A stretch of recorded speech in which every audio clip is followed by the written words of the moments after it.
Our British government is behaving like bully boys for a vengeful American state. This isn't justice, this is politics.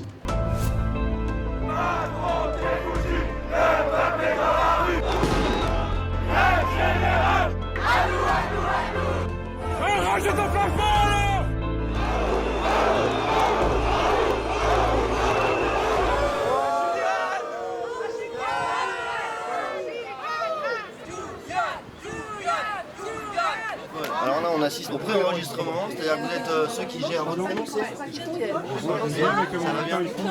Donc vous gérez la logistique, c'est ça? Voilà. Est-ce que vous pouvez me dire à peu près combien de personnes il y a de prévues et combien de bus il y a de prévus pour le départ ce soir de Paris en direction de Londres? Eh bien, il y a 2 bus. D'accord. On a une 110-115 personnes et on a pu bénéficier de généreux donateurs qui ont financé des places tout en n'étant pas là. Franchement, ça c'est magnifique. On sait que c'est pour Julian Assange. Est-ce que vous avez quelque chose à dire sur le but de ce trajet? Pourquoi avoir mobilisé autant de personnes? Pourquoi faire un deuxième trajet? Parce qu'il y avait un premier voyage où j'étais présent aussi, qui s'est d'ailleurs très bien passé. Donc pourquoi faire un deuxième voyage? Pourquoi? Parce que si on ne fait rien, c'est honteux, il n'y a plus de liberté de la presse, il n'y a plus de liberté de la presse, il n'y a plus de liberté tout court. Voilà. Ça me fait tellement mal au cœur qu'on isole un homme comme ça, qu'on le mette au secret, et c'est pour ça qu'on va aller crier pour que quand il sera demain à l'audience, il sache qu'il y a des gens qui pensent à lui et qui essayent de faire ce qu'ils peuvent. D'après ce que j'ai compris, c'est toi qui gères la partie communication. Parce que, le premier voyage, il y avait plus de 80 personnes, 82 il me semble, et là on se retrouve avec même plus de 100 personnes et 2 bus. Donc c'est quand même assez exceptionnel. Voilà, c'est exceptionnel. Mais en février, on va en faire plus. Et en février, il y aura un troisième voyage, c'est ça? Un troisième voyage. C'est un teasing pour le prochain voyage. Voilà, on s'entraîne là et puis là on... Est-ce que tu sais que Julian sera physiquement normalement Ça, c'est une au belle tribunal? surprise. Oui. Je pense pas que Julian pourra nous voir, parce qu'à mon avis, il va tout faire pour qu'il ne voit rien. Alors moi, je vais essayer d'aller dans le tribunal. Voilà. Mais il nous entendra, ça c'est sûr. Regarde. Je vous vois demander à tout le monde de mettre ce qui concerne Julian et tout ce qui est jaune dans un sac. Pour quelle raison? Eh bien, c'est la consigne du chauffeur de bus D'accord. qui nous a dit que si on voulait passer tranquille, il fallait qu'on soit des touristes, lambda. D'accord. Donc là, c'est un sac qui va Ça, permettre c'est de un mettre sac tout dedans. extrêmement compromettant. Voilà. Et qui sera utilisé peut-être après? Ah oui, Sûrement, et il y a j'espère. plein d'autres trucs après. Très bien. Mais tout est en soute. Très bien. On est hyper attendu, Fly. Il y a combien de personnes à peu près là-bas, vous savez? Écoute, il y a 2 groupes de supporters de Julian.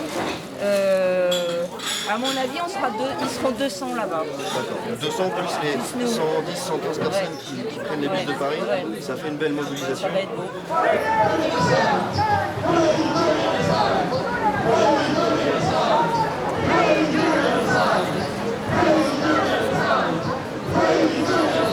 Well, that's what we're here for. Let's make a big noise. Don't stand behind their barriers. Right? The truth is freedom. What kind of justice are we talking about? Freedom of the press.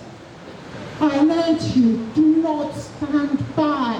Do what you can, each and every one of us, in the press, in the public. Stand up for this man. Do not let this injustice happen in front of our eyes. We will lose him. Never! Stand for justice! The judge today suggested that the court hearing in February might take place in Belmarsh Magistrates Court. There are 5 seats in the public gallery. Shame! Shame! 5 seats for the public! Shame! When WikiLeaks has served the world's public with information, truthful information, and this judge wants to give us 5 seats. No! It's unacceptable. On se trouve actuellement devant le tribunal où Julian Assange a été entendu tout à l'heure. J'ai eu l'occasion de rentrer à l'intérieur de ce fameux tribunal.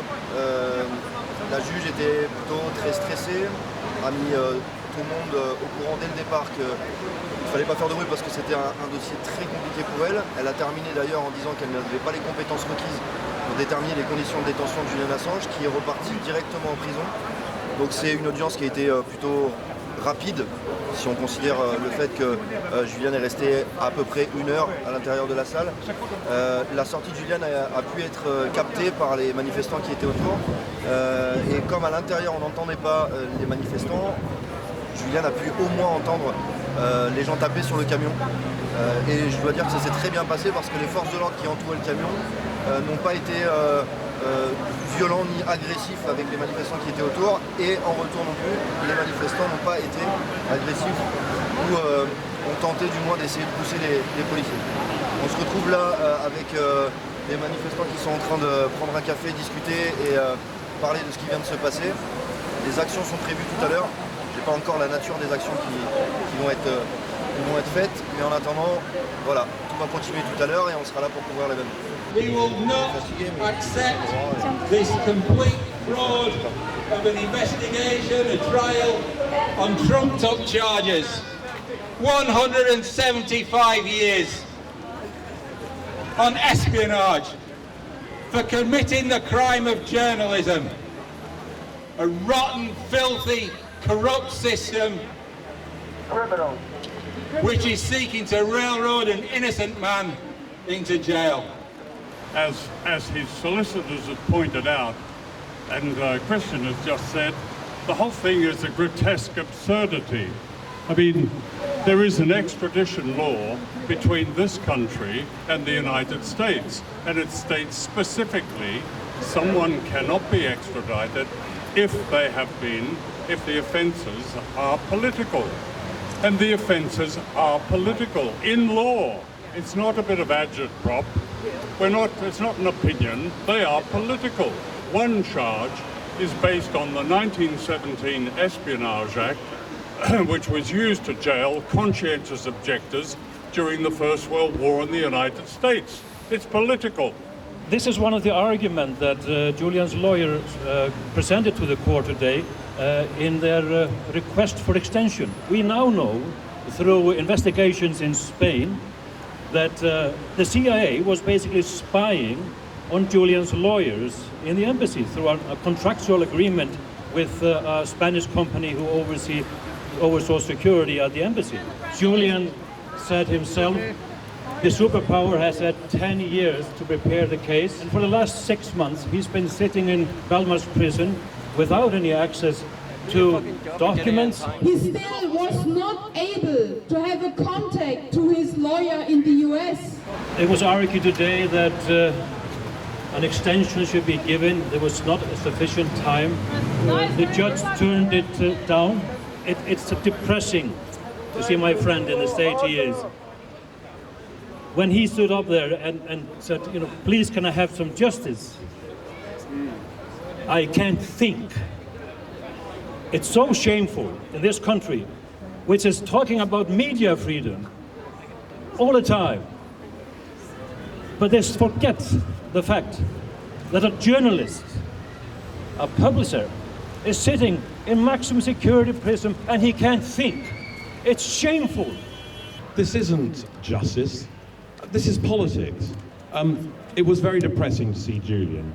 He's clearly he's been kept in almost solitary confinement now, and has been for a very long time. You can see, despite his strength, he's suffering. It's incredibly depressing, and it's utterly shameful for us in this country to allow this to happen. His conditions are worse than that of a murderer. Murderers can fraternize. Julian is not allowed to. Prisoners are put back in their cells when he walks past. When you visit him, he's told that he's got a few minutes before they must escort him away individually. This is a deliberate action. And the deliberate action, the source of this, is a rogue state. A state that ignores its own laws and ignores the laws, international laws, and the laws of this country, and that's the United States. The persecution of Julian Assange sets a dangerous precedent, which would see journalists all over the world, including EU citizens, at risk of extradition to the US. It's up to all of us to prevent this dangerous precedent. of extrajudicial prosecution on European soil. I call upon the federal government of Germany to condemn this attack by the USA on journalists, on the freedom of press and on democracy, and to offer Julian Assange political asylum, either in Germany or as part of a European initiative. This is urgently needed. Today it is Julian Assange and tomorrow it may well affect any other journalist who has published truthful information in the public interest that does not agree with the US government's narrative. Il a levé le poing lorsque il est arrivé vers nous et en silence il nous a montré qu'il était toujours aussi déterminé malgré encore une fois la violence qui subit. Je dois le dire que les conditions dans lesquelles exercent mes confrères anglais sont extrêmement difficiles. Il n'a pas accès à un ordinateur, il n'a pas accès aux documents autrement qu'en papier, il n'a pas accès au monde extérieur autrement qu'à travers les lettres qu'on peut lui envoyer. Et j'encourage ici tout le monde à continuer à lui écrire, même si elle lui arrive par bloc parfois de 400. Évidemment essayer de saturer et de dégoûter en fait de cet amas soudain après des longues périodes d'isolement. Gerhard Pierce, l'avocate qui s'occupe de l'affaire ici au Royaume-Uni, va se battre avec le courage qu'elle a toujours eu sur l'ensemble des affaires qu'elle a traitées. Et on sera, nous, derrière, en appui, en second rideau, non seulement pour, d'un point de vue juridique, faire ce qu'il faut, mais surtout d'un point de vue politique, au sens le plus noble et large du terme, faire pression partout dans le monde pour que le Royaume-Uni comprenne que cette situation ne peut durer. Let me tell you this. This is not the end of the campaign to free Julian Assange. The next date to have in your diary, the 5th of November, outside the Home Office, the rappers Low-Key and MIA, with Kristen, with John Shipton, Julian Stad, will be taking this argument right to the heart of where the problem is, the British Home Office.